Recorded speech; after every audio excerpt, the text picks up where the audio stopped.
kitchen. Today we're going to be making some handmade fresh pasta. This is a really simple recipe. I promise you probably already have everything you need in your fridge. All you need are 3 eggs, freshest eggs you can get, but 3 eggs, and 2 cups of flour. And I will show you right now what we're going to do. Alright, so now we've got our ingredients together. I just use your clean counter space. You can put your 2 cups of flour on the counter, and what we're going to do is just make a well in the center. Once you've made your well, you're going to take your eggs and just crack them into the middle of your well.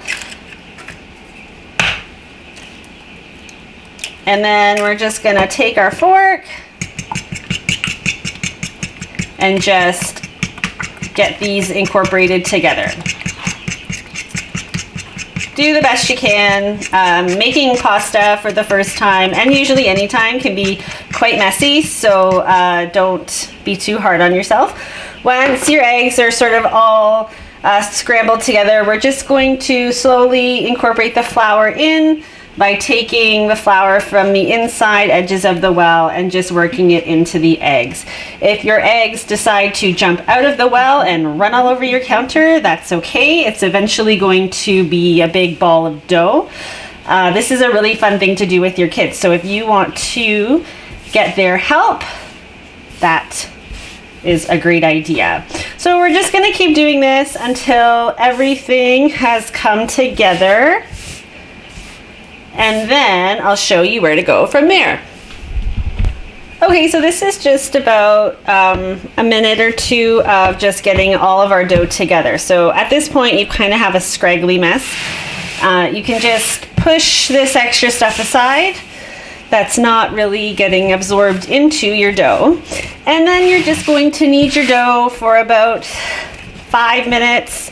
It depends on the temperature and humidity of your home, so it could be 5 minutes, it could be 10 minutes. We're just gonna do this until we've got a nice looking, soft, silky ball of dough. If you find your dough isn't coming together, you can maybe sometimes wet your hands with some water and see if that helps. You can use a drop of olive oil here and there to see if it helps it to come together. It really does depend on the temperature and the weather, and it's always different. So I'm going to do this until I get my nice ball of dough, and then I'll come back and show you what we're looking like.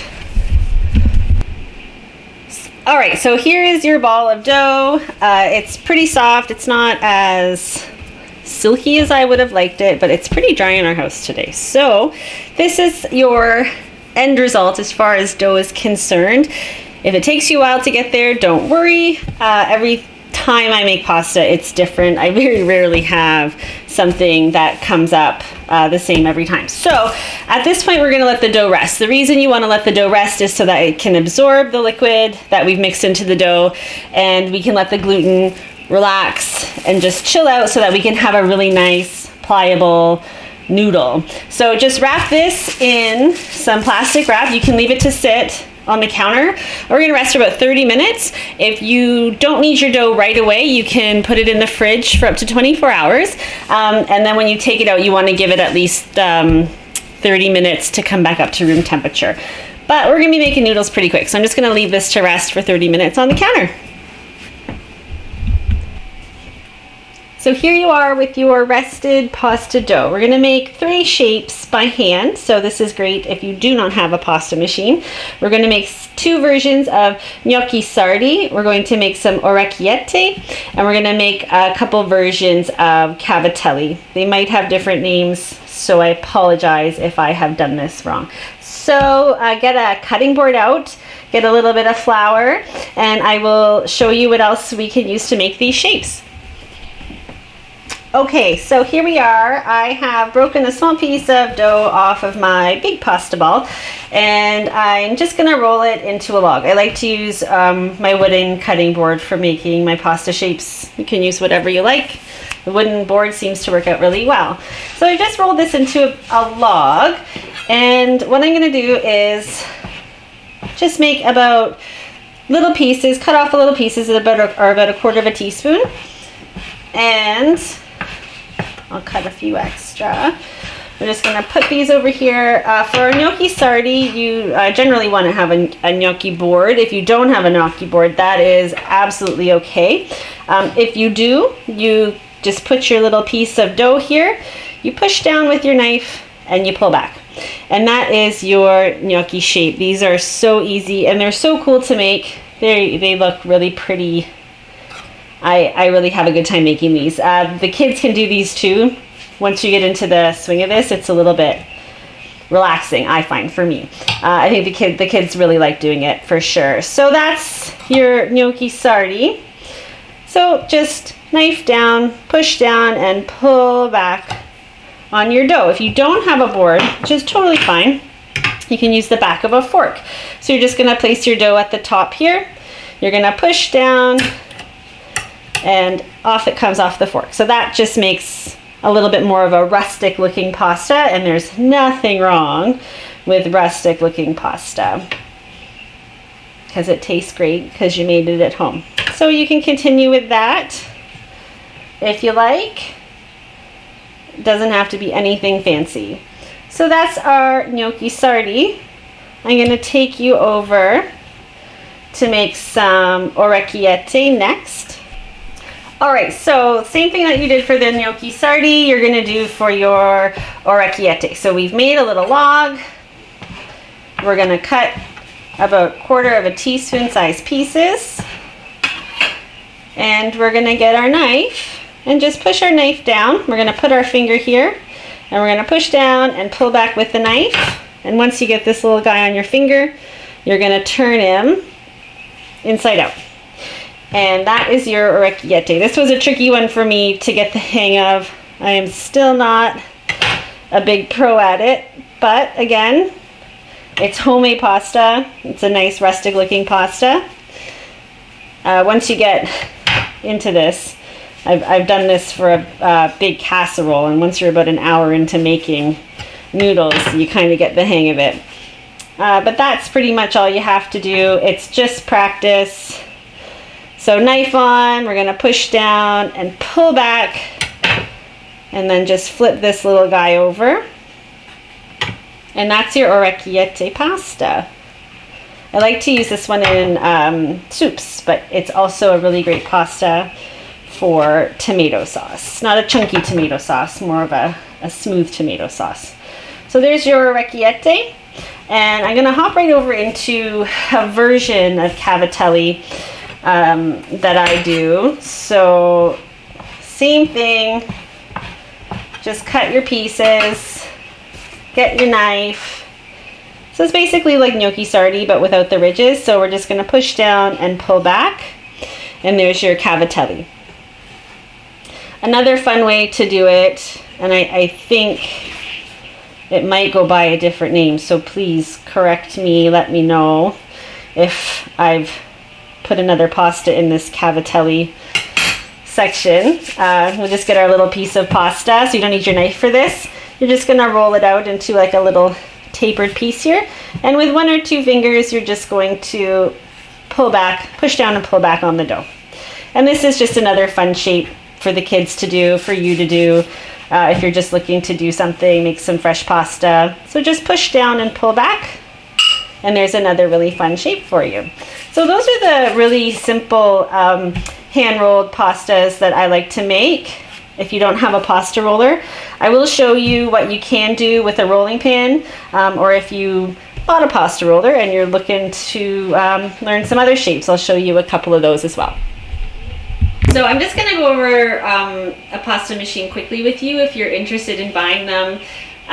They can range anywhere from $50 to sky's the limit.